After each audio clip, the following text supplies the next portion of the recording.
सिद्ध भगवान की 1008 नेमिनाथ भगवान की परम पूज्य आचार्य भगवान कुंद स्वामी की परम पूज्य आचार्य भगवान गुरुवर विश्वोत्तर सागर जी महाराज की परम पूज्य आचार्य भगवान प्रमुख सागर जी महाराज की परम पूज्य श्रवण मुनि विनिष्ठन सागर जी महाराज की सनातन जैन धर्म की पंच कल्याणक महा महोत्सव की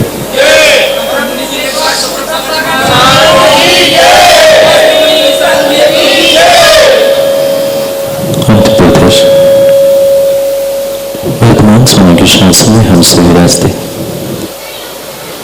और अंगीय पावन पीयूष देशना हम सभी के लिए परम उपकारी।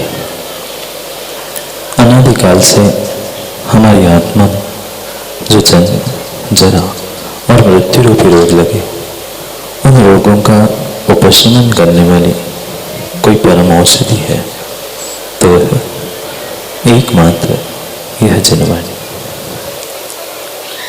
भगवात्मा, समय हो गया, क्या करें? समय हो गया अहम से अरहम की ओर बढ़ने का। समय हो गया भक्त से भगवान बनने की ओर बढ़ने का। हर व्यक्ति अरहम और भगवान बनना चाहता है, पर भीतर के अहम को छोड़कर वह कभी सच्चा भक्त बन नहीं पाया। और शायद यही कारण रहा कि सब कुछ होते हुए भी जीवन में इंसान कुछ भी प्राप्त नहीं कर पाए। क्या कमी थी मोंगना जी? 2 हाथ, 2 पैर, 1 मस्तिष्क, वही मनुष्य पर्याय मिली थी, पर उस मनुष्य पर्याय का हमने थोड़ा भी सदुपयोग करना नहीं सीखा। हम आज तक इन्हीं भावों में और इन्हीं परिणामों में जीते रहे कि मैं इंसान हूँ, मैं सभी गतियों में श्रेष्ठ हूँ, मैं महान हूँ। ये सोचते सोचते मैंने पूरी पर्याय व्यतीत कर ली। कई बार इस मनुष्य पर्याय में जन्म लिया पंडित जी, कई बार मरण भी कर लिया, पर आज तक ऐसा जन्म, ऐसा स्थान हमने प्राप्त नहीं किया जिससे यह जन्म मरण का चक्र नष्ट हो जाए। किसी दूसरे ने बनाया जन्म मरण का चक्र? नहीं, नहीं बनाया।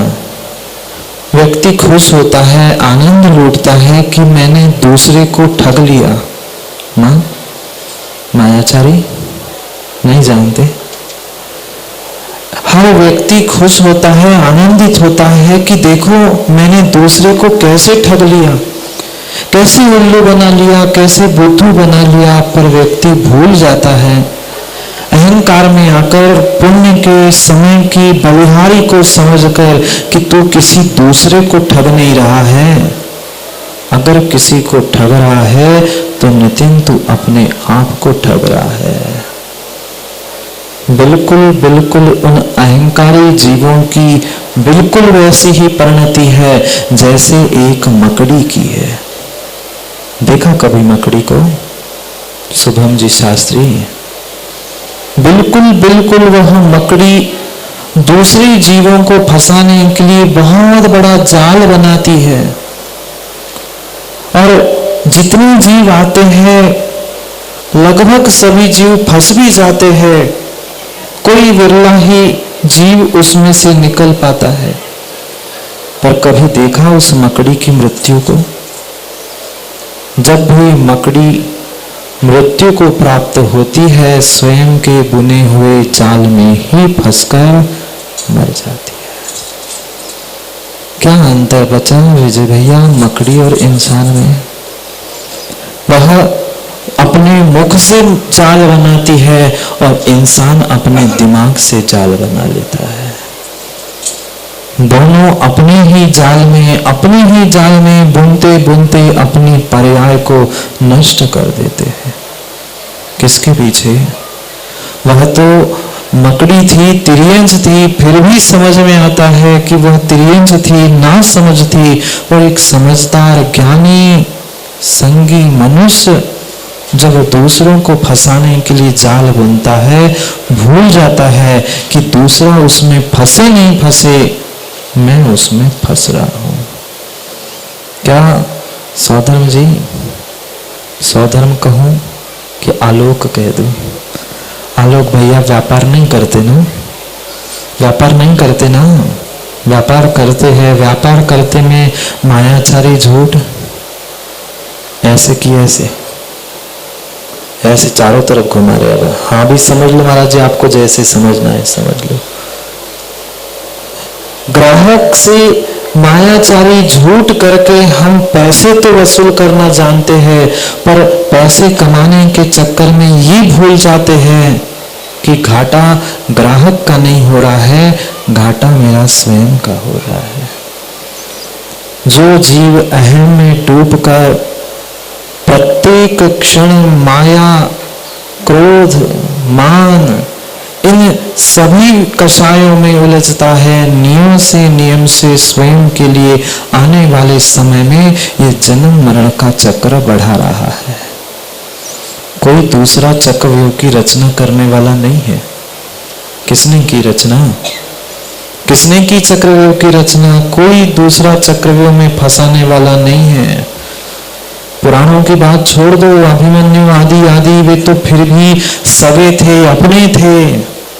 यहाँ तो अपने भी नहीं है। अपने आप को फंसाने वाला अपने आप का ही जीव द्रव्य ही है। जितना भी कार्य जीव करता है, क्या मां सत्य का बोध नहीं है? मायाचारी करने से, घर गृहस्थी चलाने से पाप का आश्रय बंद होता है, नहीं जानते? जानते हैं पर मानते नहीं है। अगर कोई सबसे मोटा पर्दा जानने और मानने के बीच में है तो वह मात्र अहम है, अहंकार की बुद्धि कि मैं कुछ हूं, मैं इतना बड़ा इंसान, मैं इतना बड़ा व्यक्ति, मैं बड़ा बन जाओ बड़ा। पर बड़े के साथ देखा मां, आप लोगों ने नहीं देखा बड़े के साथ क्या होता है? क्या होता है रसोई घर में? जितना अच्छा बड़ा है उतना अच्छा खटाई और मिर्च में डाला जाता है। व्यक्ति नहीं उभर पा रहा है अपने स्वयं की सोच से। हर इंसान हर व्यक्ति दूसरे को फंसाने के चक्कर में है, दूसरे को ठगने के चक्कर में है। पर भूलना मत अली भाई, ये तुम्हारे संस्कार दूसरों को ठगने के, दूसरों को नहीं ठग रहे, तुम्हें अपने आप को ठगने के लिए कारण बनेंगे। कल सुनी थी ना कथा, अपने माता पिता के साथ छल कर रहा था, भूल मत करना। आज तू बेटा बनकर अपने माता पिता के साथ छल कर रहा है, कल तेरा बेटा तेरे साथ, तू माता पिता बनेगा तब छल करेगा, ये भूल मत कर देना। आज हम कर रहे हैं भूल, आज हम कर रहे हैं छल कपट किसी इंसान से, किसी व्यक्ति से, देव शास्त्र गुरु के निमित्त से भी कर रहे हैं, तो पक्का मानना वह ये जीवन बिल्कुल बिल्कुल उस बुमराइन की तरह है। देखा कभी हनी? क्या कैरम नहीं खेला आप लोगों ने? नहीं खेला? खेला। जितनी जोर से तुम उस स्ट्राइकर को सामने मारोगे, उससे कई अधिक जोर से वह रिबाउंड तेजी से तुम्हारी ओर आता है। ये जैन दर्शन का अकाट्य कर्म सिद्धांत है, जिसे तीर्थंकर भगवान भी नहीं काट पाए। जब तीर्थंकर भगवान इस कर्म सिद्धांत को काट नहीं पाए, तो फिर हमारी और आपकी क्या गति होगी? व्यक्ति भूल जाता है, कुछ चंद दिनों के पुण्य में, चंद दिनों के नाम सम्मान मान प्रतिष्ठा के पीछे भूल जाता है कि मैं कितनी बड़ी भूल, कितनी बड़ी गलती स्वयं के साथ कर रहा हूं। ये जीवन मात्र और मात्र उस दर्पण के प्रतिबिंब के समान है। जैसा तुम चेहरा बनाओगे वैसा ही दर्पण में दिखेगा। माताओं, आप लोग दर्पण नहीं देखते ना? अभी भी देख के आए होंगे। पहले दर्पण देखते हैं, फिर भगवान को देखते हैं। जिस दर्पण में चेहरे को देखा था, क्या दर्पण में पड़ोसी का चेहरा दिखा था? किसका चेहरा दिखा था? आप भी तो देख के आए होंगे। जो चेहरा दर्पण में दिखता है, किसी पड़ोसी, किसी दूसरे का नहीं दिखता, तो मात्र तेरा ही चेहरा है। ये इतने सारे कैमरे लगे हैं, टीवी पर भी आप लोग देख रहे हैं, वो कैमरे में, टीवी में, फोटो में, फिर भी तुम चेहरे में काले गोरे रंग बदल सकते हैं। मोबाइल से खींचो, चाहे कैमरे से खींच लो, तुम बाद में उसमें रंग बदल सकते हो। कैमरे के, फोटो के, चित्रों के तो रंग बदले जा सकते हैं, पर जीवन के रंग किसी कैमरे, चित्र की, मोबाइल की तरह नहीं बदले जा सकते। ये अकाट्य सिद्धांत जीव भूल जाता है कि मैं जैसा कर रहा हूं वैसा ही मुझे भोगने को मिलेगा, और मैं ही इस संसार को बनाने वाला, बिगाड़ने वाला हूं। परमात्मा को कर्ता बनाते हैं, कभी गुरु को, परमात्मा को हम कर्ता बना के बैठ जाते हैं। कोई मेरा कर्ता नहीं है, न करता है न हारता है। दुख सुख करने वाला भी मैं हूं और भोगने वाला भी मैं स्वयं हूं। कोई तुम्हारे साथ हिस्सेदारी करने वाला नहीं है। अली भाई, कहाँ है अहिंसा मिल? मुझे नहीं चाहिए। कितने पार्टनर है? 5 पार्टनर है। उस मिल में तो 5 पार्टनर हो सकते हैं, पर जो जीवन में भी तुमने लाइफ पार्टनर, समझ गए ना? ज्ञानी हो, समझदार हो, वह मिल के पार्टनर नहीं, लाइफ पार्टनर भी क्यों ना हो भादरा जी, पर वह कितनी तुम्हारे सुख दुख में पार्टनरशिप करेगा। पैसे की बात आएगी तो वह आदि भी तुम्हारे लिए खड़ा हो जाएगा। नहीं पापा, मैं तुम्हारा इकलौता बेटा हूं, आपको इतना हिस्सा देना पड़ेगा। आजकल तो समय बदल गया है, बेटियों को भी देना पड़ता है। बात सुख दुख की हिस्सेदारी की चल रही है। पैसे की हिस्सेदारी बांटने के लिए तो हर कोई तुम्हारे पास आएगा। पर मोहना जी, जो उम्र ढल रही है, जो बीमारी तुम्हें परेशान कर रही है, उसकी कोई हिस्सेदारी करने आएगा? नहीं आएगा। आपने जो कमा के रखा है धन, वैभव, नाम, प्रतिष्ठा, उसमें तो हर कोई हिस्सेदारी चाहता है, पर वही किसी से कह दो थोड़ा सा पैर दर्द कर रहा है बेटा तो थोड़ा सा बांट लो, नहीं आएगा। कोई जीव तुम्हारे कर्मों की हिस्सेदारी करने नहीं आएगा। कोई पार्टनर तुम्हारे लिए पार्टनर नहीं बनेगा। वह तुम्हारे सुख दुख में पार्टिसिपेट तो होगा। बहुत अच्छे से समझना आदर्श भाई, बहुत अच्छे से समझना, तुम्हारे सुख दुख में वह पार्टिसिपेट करने तो आएगा पर पार्टनरशिप करने के लिए नहीं आएगा। अंतर समझ में आया? अंतर बहुत बहुत अंतर है। पार्टनर हिस्सेदार होता है तुम्हारे पैसों का, सब कार्यों का, पर पार्टिसिपेट करने वाला वही होता है। कोई मर गया, आ गए आंखें गीली करके, अरे अरे बुरा हो गया। तुम कुछ अच्छा करो, नाचने तालियां बजाने आ जाएगा, पर तुम्हारा सुख दुख कितना कम ज्यादा किया? नहीं किया। पर पैसे कम ज्यादा करने वाले पार्टनर मिल सकते हैं, पर सुख दुख बांटने वाले कोई पार्टनर नहीं, पार्टिसिपेशन वाले मिल सकते हैं। दिखावा करने वाले हजारों लाखों मिल सकते हैं, पर पक्का है जब दिन बदलते हैं तो कोई अपना सगा भी साथ नहीं देता। पंडित जी मिला कोई साथ देते हुए? दिखा कोई आज तक साथ देते हुए? कहाँ गए इतने सारे वह नाती पोते, हाथी घोड़े? किसके? सवालख नाती कहाँ गए रावण के? जब तक सब कुछ था हर कोई आगे पीछे घूमते हुए दिख रहा था, जैसे ही एक तीर लगा क्या हुआ? क्या हुआ? एक तीर के लगत कृष्ण की। कहाँ गए अध्यक्ष जी आपके बलवीर और कृष्ण और बलराम? बैठे चला रहे होंगे भी दुकान बिछा, नहीं चला रहे, बंद है। कोई बात नहीं, पर वह भले ही कृष्ण जो नारायण कहलाया जाता था, कहाँ गई पर्याय? कौन बचाने आया? एक तीर के लगत कृष्ण की विनश गई काया। एक तीर नहीं लगा, काया विनश गई। किसने मारा था तीर? कोई शत्रु आया था? कोई शत्रु आया था?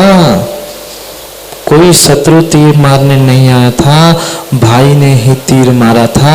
भाई से भाई की मृत्यु नियत थी, कर्म सिद्धांत अटल था। माताएं बिलखती है, रोती है, चिल्लाती है, मेरी कोख महाराज क्यों सुनी है? बरसों से प्रयास कर रहे हैं, संतान जन्म नहीं ले पा रही है, संतान ने घर से बाहर कर दिया। क्यों? क्योंकि तुमने वैसा पिछली पर्याय में किसी के साथ किया था। व्यक्ति दूसरे के साथ करते हुए खुशी खुशी करता है, पर वही जब वह बिल्कुल स्ट्राइकर की तरह लौट के तुम्हारे पास आता है, बुमराह की तरह लौट के तुम्हारे पास आता है, तो तुम्हारे आंखों में मां पानी क्यों आता है? नहीं आता गंगा जमुना से ऐसा पानी। वह नदी में नल में पानी आने का तो फिर भी टाइम है, क्यों ना? टीकमगढ़ के नलों में पानी आने का फिर भी टाइम है।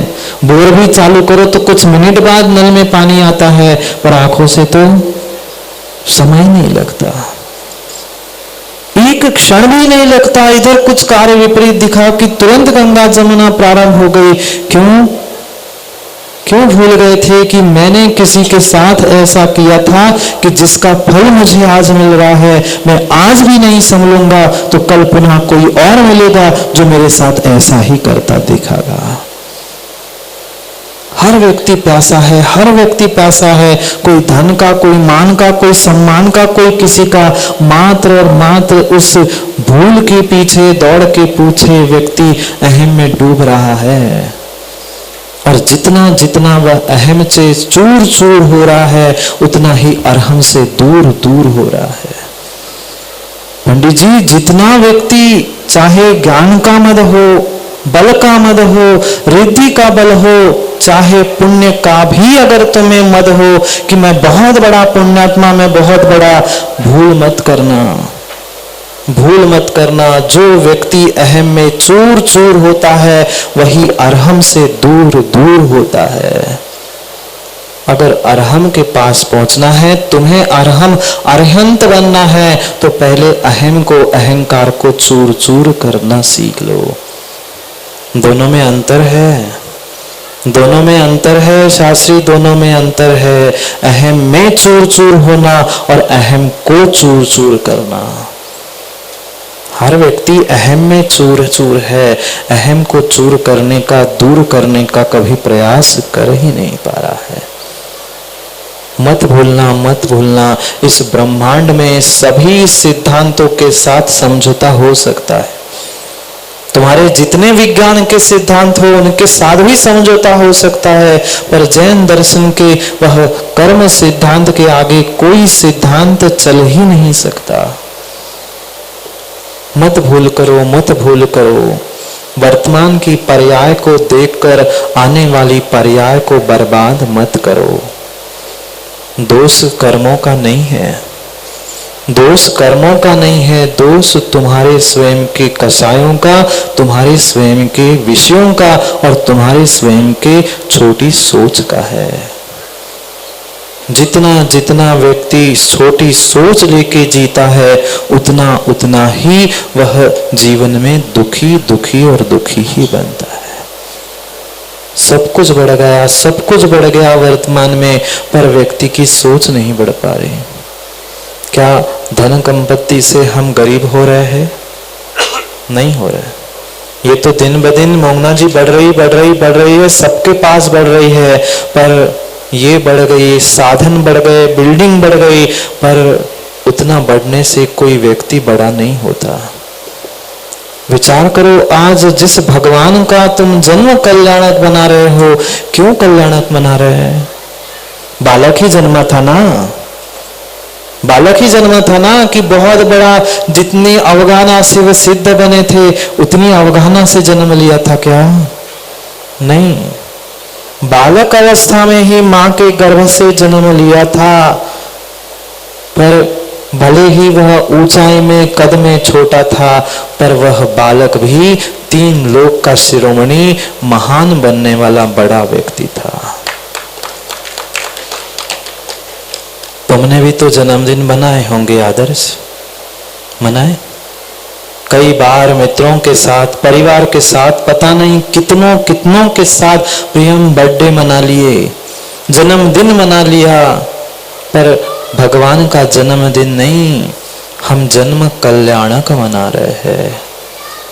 वही जन्मदिन जन्म कल्याणक में परिवर्तित होता है, जिनके जन्म से चराचर को, पूरे ब्रह्मांड के प्रत्येक जीवों को साता का और सुख का वेदन होता है, कल्याण का भाव प्रारंभ होता है। उन्हीं का कल्याणक जन्म कल्याणक के रूप में मनाया जाता है, जन्मदिन जन्म कल्याणक के रूप में मनाया जाता है। इधर एक क्षण नहीं हुआ, बालक तीर्थंकर का जन्म हुआ सोईपुर में, और 3 लोक में क्षोभ उत्पन्न करने वाला नरक में, जहां एक क्षण, एक समय की भी शांति नहीं होती, उन नारकी जीवों को भी वेदन हो गया कि मध्यलोक में किसी तीर्थंकर का जन्म हो गया। अवधि ज्ञान था पंडित जी, आप जैसा नहीं, भले ही कोई अवधि था, पर एक क्षण उन्हें बोध हो गया कि मध्यलोक में कुछ हलचल हो गई है। ऊर्ध्वलोक की तो हलचल सुबह देख ही ली, ऐसे ऐसे कर रहे थे सौधर्म जी। ऊर्ध्वलोक से लेकर, मध्यलोक से लेकर अधोलोक तक प्रत्येक जीव को कुछ एक क्षण के लिए साता का, शांति का वेदन हो गया। क्यों? क्योंकि किसी बड़े व्यक्ति ने जन्म लिया था। व्यक्ति अपने आप को मान, सम्मान, प्रतिष्ठा, बल, ज्ञान, धन, संपत्ति आदि आदि से बड़ा मानता है, पर वह आदमी बड़ा नहीं है, बिल्कुल भी बड़ा नहीं है। बड़ा बड़ा सो क्या बड़ा, जैसे पेड़ खजूर। अरे पेड़ बनना ही है तो बड़ा भले ही छोटे बन जा, पर फल फूल देने वाला बनता, फल भी लगे तो इतने दूर, न छाव न फल, कुछ काम का नहीं। वास्तव में वही इंसान बड़ा है जो कभी भी अपने छोटे को बहुत अच्छे से समझना। अली भाई छोटे हो कि बड़े? अकेले हो क्या? छोटे हैं। आप बड़े हो कि छोटे हो? आप 3 भाई है, मंझले हो। एक बड़े भैया है और आप 2 नंबर के 3 नंबर। भूल गए क्या? आदि कैसे पापा सोच रहे हैं 2 की 3? अरे बहन है, पर तुम तो 2 नंबर की हो ना, बड़े तो हो नहीं। जो बड़े भैया थे उनसे पूछना, भैया आप बड़े क्यों बने? विजय भैया आप बड़े कि छोटे? बड़े भैया। बड़े भैया हो, बड़े क्यों हो? बड़े क्यों हो? छोटा नहीं होता तो क्या आप बड़े होते? बहुत अच्छे से समझना, बहुत अच्छे से सोचना। व्यक्ति छोटे को धुतकारता है, पता नहीं कैसे कैसे आप शब्दों से भगाना चाहता है, पर भूल मत करना नितिन, तुम बड़े हो तो छोटा है इसलिए तुम बड़े हो। तुम पिता बने हो, उस बेटे को जन्म देते हुए, बेटे को जन्म देने के बाद तुम पुनः दूसरे बेटे को जन्म दे सकते हो। बेटा अगर चला भी गया कहीं बाहर देश, कहीं और भी, तो दूसरे बेटे को जन्म देने की शक्ति तुम्हारे पास है, पर छोटे भाई को जन्म देने की शक्ति तेरे पास नहीं है। तुम बड़े बने हो मतलब कोई ना कोई छोटा है, तभी तुम बड़े बने हो। और ये भूल किंचित मत करना, तुम्हें बड़प्पन मिल रहा है यानी कहीं ना कहीं तुमसे कोई छोटा है, तभी तुझे बड़प्पन मिल रहा है। पर बड़ा बनकर अगर मैं अहंकार करने लग जाऊं, विजय भाई मैं तो बड़ा हूं, छोटे को क्या अकल, मैंने ये किया, मैंने वो किया, भाई भूल मत कर, तू बड़ा होगा। पर ये भी पक्का है, ये भी पक्का है, जिंदगी भर अली भाई तुम मेहनत करके करते करते करते करोड़पति बने। माना कि मैं नहीं कह रहा हूं किसी को कुछ, पर सबको सबकी सब पता है। जिंदगी भर मेहनत करते करते करते भद्रा जी आपने सोने चांदी की दुकान खोली, इतना सब कुछ प्राप्त कर लिया, पर जिस क्षण उस बेटे ने जन्म लिया, आपके घर में भी आलोक भाई जिस दिन बच्चे ने जन्म लिया, आपने जिंदगी बर्बाद कर ली करोड़ों कमाने के लिए। जिस दिन उस बालक ने जन्म लिया, जन्म से ही वो करोड़पति नहीं बना, नहीं बना, उसी दिन से करोड़पति बना। जीव पता नहीं क्यों व्यर्थ के अहम में डूब रहा है। भूल मत करो, तुम बड़े तभी हो जब कोई तेरे से छोटा है, उसका भी कुछ ना कुछ साथ में तद्रूप पुण्य का उदय था, इसलिए बेटे ने तेरे घर में जन्म लिया है। श्रीफल चढ़ाने आया था क्या आदि? पिताजी तेरे पिताजी तुमसे श्रीफल चढ़ाने आए थे क्या बेटा मेरे घर में जन्म लेना? नहीं आया समझ में प्रश्न? जैसे तुमने अभी महाराज को श्रीफल चढ़ाया, तो ऐसे तेरे पिताजी और तेरी माँ तुम्हें श्रीफल चढ़ाने आई थी क्या पिछले पर्याय में मेरे घर में जन्म लेना? नहीं आई थी, नहीं आई थी, आ ही नहीं सकती। कोई किसी को श्रीफल चढ़ाने नहीं आया था कि तुम आ जाना। वह पुण्य का उदय था कि वह तुम्हारे घर में जन्म लेकर जन्म से ही करोड़पति बन रहा है।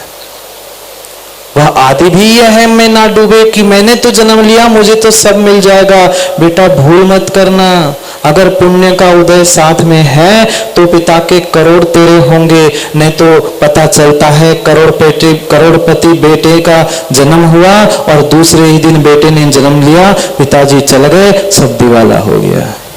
नहीं देखा ऐसी घटनाओं को? क्यों नहीं हम सत्य में जीते, क्यों नहीं वास्तविकता में जीते? कब तक मात्र दिखावे में और माह्य आडंबरों में जिएंगे? भीतर का भी तो कभी निर्णय करो, सत्य को भी तो कभी पहचानो। कौन बड़ा कौन छोटा? मैं तो उसी को बड़ा मानता हूं जो बड़ा होते हुए भी अपने से छोटे को कभी छोटेपन का एहसास ना होने दे। वास्तव में वही जिंदगी में बड़ा है। कौन बड़ा? विजय भैया कौन बड़े भैया? बड़े भैया होने पर भी छोटे को छोटेपन का एहसास नहीं होने देने वाला वास्तव में वही बड़ा बड़ा होता है। फिर क्या अंतर रहा तुम बड़े में और छोटे में? तुम छोटे जैसा ही बड़ा काम करे, बड़े जैसा ही छोटा काम करे, तो दोनों में अंतर क्या? व्यक्ति नहीं समझ पाता, नहीं सोच पाता कि मैं भूल कर रहा हूं तो किस लिए और किससे कर रहा हूं। बुरा नहीं है कोई इंसान इस धरती का, पंडित जी, कोई इंसान बुरा नहीं है। हर इंसान में, हर आत्मा में परमात्मा बनने की शक्ति है। पर क्यों नहीं बन रहा है? क्योंकि वह अपनी सोच को नहीं बदल रहा है, वह अपने अहम को वही विगलित कर रहा है, वह अपनी मायाचारी के जाल को छोड़ना नहीं चाहता है। जितनों ने इन पापों को छोड़ा है वे ही भगवान बन रहे हैं। किसने जन्म लिया? अभी तो बालक ने ही जन्म लिया था, मात्र बालक ने जन्म लिया था, पर सब कह रहे भगवान ने जन्म लिया। क्यों? क्योंकि बनने वाले वे भगवान थे। अंतिम पर्याय शेष थी, अंतिम जन्म था, अब जन्म मरण के चक्र से छूटने वाले थे।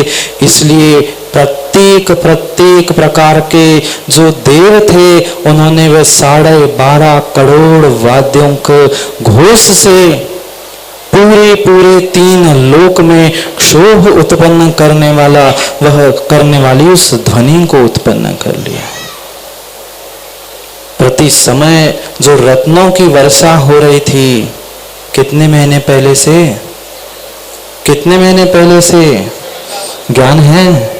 ज्ञान तो इतना है ऋषभ पंडित जी, यहाँ एक टीकमगढ़ के इतने ज्ञानी है कि ज्ञान सबका बगर रहा है। आप जानते बगर ना? आप बुंदेलखंड में रहते आदित्य सागर के साथ सीख गए होंगे। इतना ज्ञान लबालब बढ़ गया मोहना जी की बगर रहा है, नीचे गिर रहा है, पर स्वयं के काम का कुछ नहीं है। अंदर जाने वाला कुछ नहीं। झलकाने के लिए ज्ञान है, पर अंदर झलकाने के लिए ज्ञान का कोई उपयोग नहीं।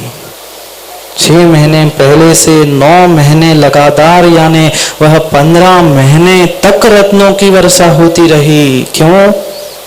कोई विशेष जीव जन्म लेने वाला था। आदि जब जन्म हुआ था, पापा से पूछना, तुम्हारा जन्म हुआ था पता है क्या?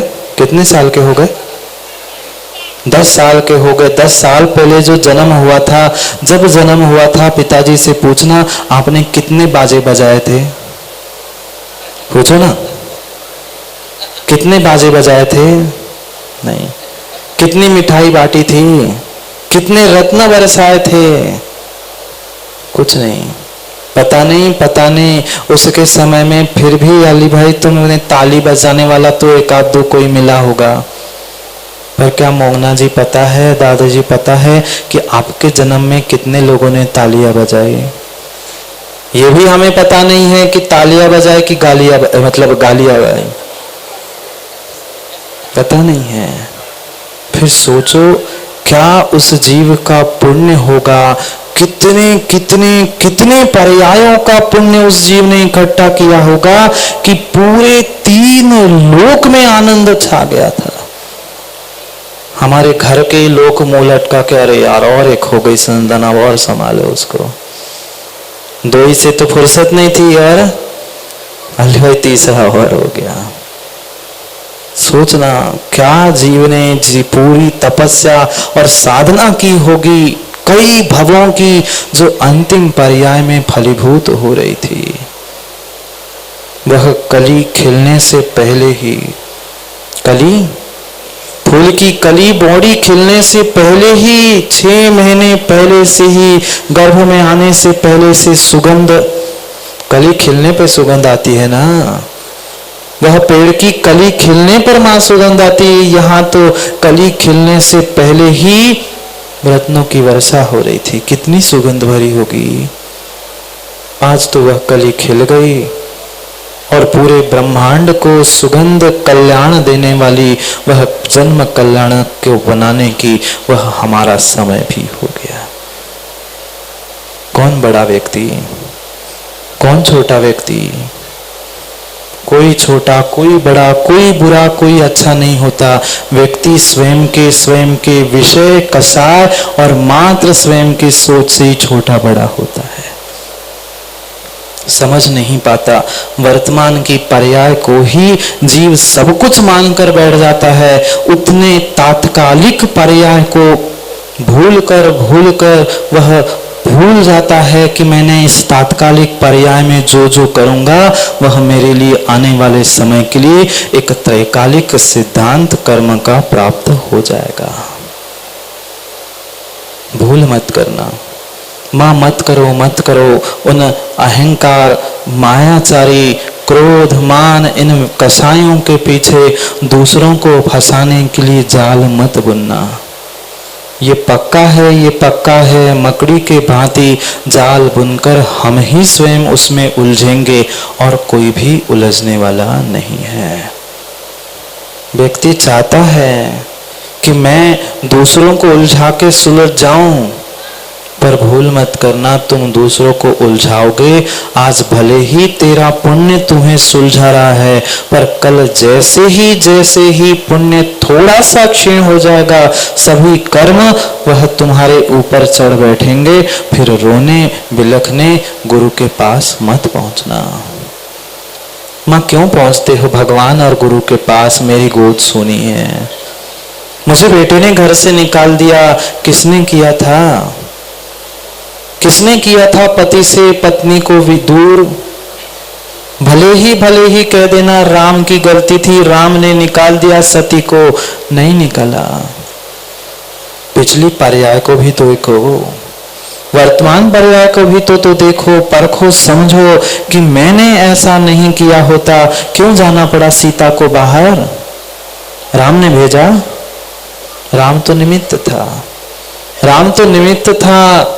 पिछली पर्याय में वह तिर्यंच पक्षियों को अलग अलग किया था, इसलिए इस पर्याय में अलग अलग होना पड़ा। कर लो मां, घर में पिंजड़े लगाकर चूहों को अलग कर लो, उनकी माताओं से अलग कर लो। फिर अगली पर्याय में जब गोद सूनी होगी तब बिलखने हमारे पास मत आना। सत्य है, जो हम दूसरों के साथ सद्भैया करते हैं वही प्रत्येक वस्तु दुना रिवर्स हमारी तरफ आती है, आज नहीं तो कल। इसलिए हम अपनी सोच को बदले, अपने समय को, अपनी समझ को समय पर समझने का प्रयास करें, क्योंकि समय हो गया है अतिक्रमण का, व्यतिक्रमण का। अनाचार दोष करेंगे तो फिर पाप तो क्यों मोंगना जी, पाप तो बुंदेलखंड में जो कहता है उसे ही लगता है। इतने ज्ञानी आचार्य महाराज यहाँ के लोग हैं कि यहाँ अगर उनको पता है कि आग लगाने से पाप पड़ता है तो वो पूछने आएंगे कि आचार्य महाराज हमें ठंड लग रही है, मैं हाथ सेकने के लिए आग लगा दूं? आपके लिए नहीं, मैं अपने लिए लगा रहा हूं, ठंड लग रही, हाथ सेकने के लिए आग लगा लूं? आप कह दोगे दया आके कि हाँ भैया ठीक है, अब तुम इतना विहार करा के आए, थक गए हो, ठंड लग रही हो तो ताप लो हाथ। फिर धीरे से कह देंगे हमें नहीं पाप लग रहा हो महाराज, आपने हाउ कही थी इतने आग लगा दो, तो हमने आग लगा दी, अब पाप तुम्हें लगे हमें नहीं लगे। ऐसे नहीं है मोंगना जी, मैं इनको बता रहा हूँ, ये अभी आए ना बुंदेलखंड में, इसलिए यहाँ की रीत और रीत प्रीत की बात कह रहा हूँ। ऐसी है स्थिति। पाप कहने वाले को नहीं लग रहा है, जिसने आज्ञा दी है उसको नहीं लग रहा है, करने वाले को भी लग रहा है। ये भूल मत करना। हाँ, इतने भोले हैं कि भाले से भी कम लगते हैं, पर वास्तव में जो भोले भाले जीवों की भक्ति अगर कहीं देखनी है तो बुंदेलखंड की धरा के अलावा और कहीं भक्ति भी तुम्हें देखने नहीं मिलेगी। ठीक है, भक्ति के आवेग में मोंगना जी कभी भाले चुभ भी सकते हैं, कांटे चुभ भी सकते हैं, पर कांटे चुभने के लिए पंडित जी नहीं चुभे थे, पुराने कांटे निकालने के लिए कांटे चुभे थे। यह भी बात सत्य समझनी होगी। समय तो बिलात हो गया, नहीं हुआ? बिलात समय हो गया, बस सुनत पर कब तक सुनते रहोगे? कभी माँ जीवन में उतारने का भी तो प्रयास करो। जो सुना है उसे कभी गुनने का भी प्रयास करो, और जो गुना है उसे पंडित जी कभी चुनने का भी तो प्रयास करो। बिना सुने हुए गुन नहीं सकते और बिना गुने हुए चुन नहीं सकते। वह सुनना सम्यक दर्शन है, गुनना सम्यक ज्ञान है और चुनना सम्यक चारित्र है। अभी उन्होंने सम्यक के साथ जन्म लेके भगवान ने वह सुनना तो पिछली पर्याय में छोड़ दिया, अब गुणना प्रारंभ कर लिया, सम्यक ज्ञान भी हुआ। अब कल सम्यक चारित्र को भी, दीक्षा को नहीं देखना ना, सोच लेना कितनों कितनों को लेनी है, सोच लेना सिंगे जी दीक्षा। अच्छा बाराती, वहाँ पंडित जी कह रहे तो सब बाराती बनने आए हैं, और जो नेमिनाथ के उस बाराती बन के आए थे उन्होंने, पता है ना, जो बाराती थे वही दीक्षार्थी बन के बैठे थे। अब देखते हैं वे 250-300 प्रतिमाओं को तो दीक्षा देनी है, फिर और कितने कितने भव्य जीव भाव बनाते हैं कि कम से कम कुछ करो नहीं करो, कम से कम कुछ करो नहीं करो, दीक्षा लेने के भाव ही कर लो। असंख्यात असंख्यात असंख्यात गुण श्रेणी कर्मों की निर्जरा मात्र और मात्र वह दीक्षा के भाव करने से होते हैं, दीक्षा की अनुमोदना करने से होते हैं। कितने जीव देखता हूँ अब भगवान की दीक्षा की अनुमोदना करने आते, क्योंकि नाचने गाने तो सब आएंगे पता है मुझे, पर वहां से यहाँ तक कितने आते हैं और कितने दीक्षा लेते हैं, आदर्श आदर्श कितने बनाते अपने जीवन को, वो हमें समझना है। उस अपनी सोच को, अपने जीवन को बदलना है। इसलिए चंद भक्तियों के साथ इस समय को समय पे विराम लेते हैं। सुननी है कि जाना है? वो तो जाना ही है, पाप करने तो जाना ही है, सदियों से करते आए हैं। पता नहीं फिर कब कैसा, कब किसको समय मिले, समय मिले नहीं मिले, पंडित जी पता है समय का भरोसा है न कल का न पल का। इसलिए समय को समय पे समझना है। चंद पंक्तियों से हमें अपने जीवन को बदलने की बात समझनी। जो व्यक्ति अपने आप को बड़ा मान रहा है, अच्छा मान रहा है, जरूरी नहीं है वह बड़ा और अच्छा हो। जिसने अपने जीवन में वास्तव में कुछ अच्छी सोच बनाई है वही जीवन को बदल सकता है। भगवान की जब तक छोटी सोच थी, संकुचित सोच थी, अपने मात्र स्वार्थ के लिए जी रहे थे, घर परिवार के लिए जी रहे थे, तब तक वह भगवान नहीं बने, कल्याणक को प्राप्त नहीं हुए। जैसे ही उन्होंने अपनी सोच को बढ़ाया वह अहम से अरहम की ओर बढ़ने लगे। इसलिए चंद पंक्तियों से अपनी इस बात को विराम लेता हूँ। बुरा व्यक्ति नहीं होता, बुरी होती है उसकी सोच। बुरा व्यक्ति नहीं होता, बुरी होती है उसकी सोच। बड़ा छोटा नहीं होता, बड़ी छोटी होती है सोच। बड़ा छोटा नहीं होता, बड़ी छोटी होती है सोच। नहीं व्यक्ति बदलना है, बदलनी होगी तुमको सोच। पंडित जी व्यक्ति कहते हैं कि इस इंसान को बदलो, इस मित्र को बदल दो, ये अच्छा नहीं है, ये बड़ा नहीं है, ये ऐसा है वैसा है। व्यक्ति को नहीं बदलना, व्यक्ति को नहीं बदलना, बदलना हमें सोच को है। बुरा व्यक्ति नहीं होता, बुरी होती है उसकी सोच। बड़ा छोटा नहीं होता, बड़ी छोटी होती है सोच। नहीं व्यक्ति बदलना है, बदलनी होगी तुमको सोच। नहीं व्यक्ति बदलना है, बदलनी होगी तुमको सोच।